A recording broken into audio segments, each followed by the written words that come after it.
Without learning, there's no progress. So that's as true for individuals as it is for organizations. It's about being curious, about engaging and interacting with the world around you, no matter how big or small your world is. It's about seeing that there are possibilities beyond your own experiences, expectations, and self-limiting beliefs. For too many people, though, this curiosity is diminished by other people's judgments about their contribution. And all too often, those judgments are made by professionals, paid helpers, who, in their well-intentioned desire to support others, promote the view that one set of people do the helping and another are the helped. For others, curiosity is diminished by the need to survive, whether it's the kind of survival that heats a home, clothes and feeds the kids, or keeps loan sharks at bay, or the less socially acceptable survival of turning tricks to pay for the drugs that medicate the trauma. Either way, the route out of surviving and into thriving is rooted in learning. Learning is connecting with people, ideas, and opportunities. It can be in the micro exchanges between neighbours, discovering shared interests and passions, or in the macro exchanges of whole organisations or systems shifting direction because of what's been learned. Learning is an exchange, often an exchange of time or trust, an investment in a relationship or a community or an institution to bring about personal development or advancement. But rarely do we see learning in such an expansive way. We're constrained and conditioned into equating learning with qualifications, passing exams and tests. And while there's no doubt that those have value, the principle of learning is much vaster, and how can it not be lifelong? I wanted to share a little about what this principle has meant to me in the context of my own work and life experience. So in learning through leaving home at 17 and abandoning my A-levels that I could stand on my own 2 feet, I learned that kinship and community were there for me. In learning through protest against homophobic legislation that LGBT people can live happy, fulfilled lives, I learned it was okay to love who I wanted to. In learning through activism that the world didn't need to be designed around the pursuit of profit, I learned that change was possible. In learning through trialling a few shifts in a hostel for street homeless young people, that I seem to have a talent for being alongside people facing tough times. I learned it was possible to love work. I also learned that the system supposed to care for those young people often didn't.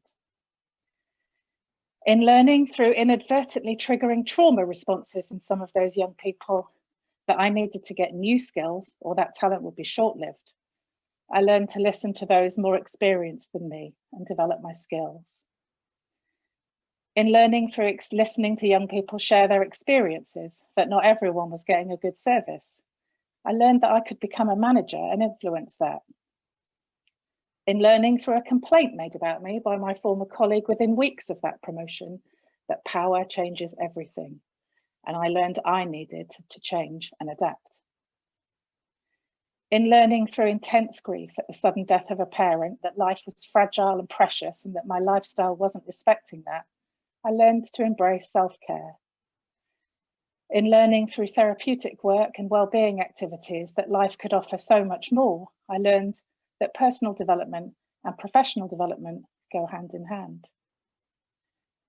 In learning through data analysis and observed practice that services were not consistent in their quality, I learned how to work collegiately alongside others to improve them.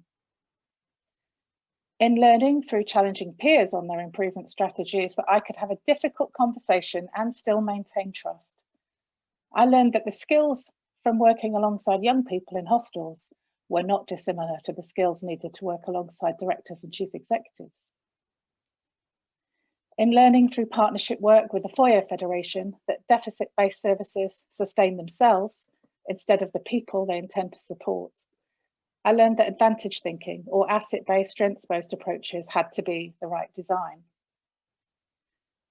In learning through work alongside young people in the criminal justice system and those who worked in it, that restorative approaches brought about real and sustained change to both victims and perpetrators of harm, I learned that that could be applied in all areas of our life to bring about healing and health.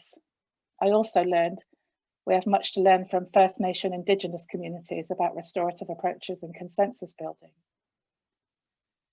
In learning through a return to formal education, eventually, in my mid-40s, that not only could I pass an MBA, but I could do so with distinction, I learned that it's never too late to study formally. In learning through exposure to the Vanguard method for studying how the work works, that all the metrics, targets, plans, and methods I'd been using for over a decade as a manager were counterproductive, and so I unlearned all of them. In learning through becoming a foster carer for the first time that love is not enough and limits will be stretched beyond imagination, I learned that community is always the answer. As a society, we need to rebalance the concept of learning so it embraces the wholeness of it. Yes, formal education, professional trades qualifications matter, but we are more than what we do. We're human beings, not human doings. So how each of us can reach our potential to be whatever and whoever we want to be needs to be at the forefront of all we do in work, rest, and play.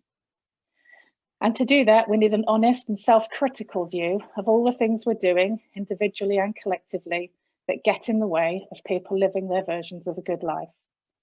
It's easy to see the harm we can cause when we treat people badly or deny them opportunity. It's less easy to see the harm when it's dressed up as help. So this is where the tough work is. And we've all done it. We've all engaged in the drama triangle one way or another, as a rescuer, a victim, or a persecutor. We do it in our personal lives, we do it in our professional lives. And the only way to exit is through critical self-reflection and learning, individually and collectively. So if there's one hope I have for 2021, it's that we acknowledge that when the chips were really down, like they have been for so many people during this pandemic, it's community that steps up. Yes, an infrastructure of public service is needed, but neighbours looking out for each other was truly inspiring. Neighbours learning about each other's situations, resourcing ways they could help each other and looking out for each other as communities of equals. I recently heard Hilary Cotton talk about this pandemic having exposed what many have known for some time, that centralised command and control systems don't work, and it's horizontal connections and relationships that determine so much about our health, social support, work, etc. She went on to say that 20th century approaches just are not fit for the 21st century, and we need to orientate our systems on those horizontal connections, which means everyone having capacity to contribute. So the question I'd like to leave you with is, which command and control structures do you think we need to dismantle that will enable all of us to thrive?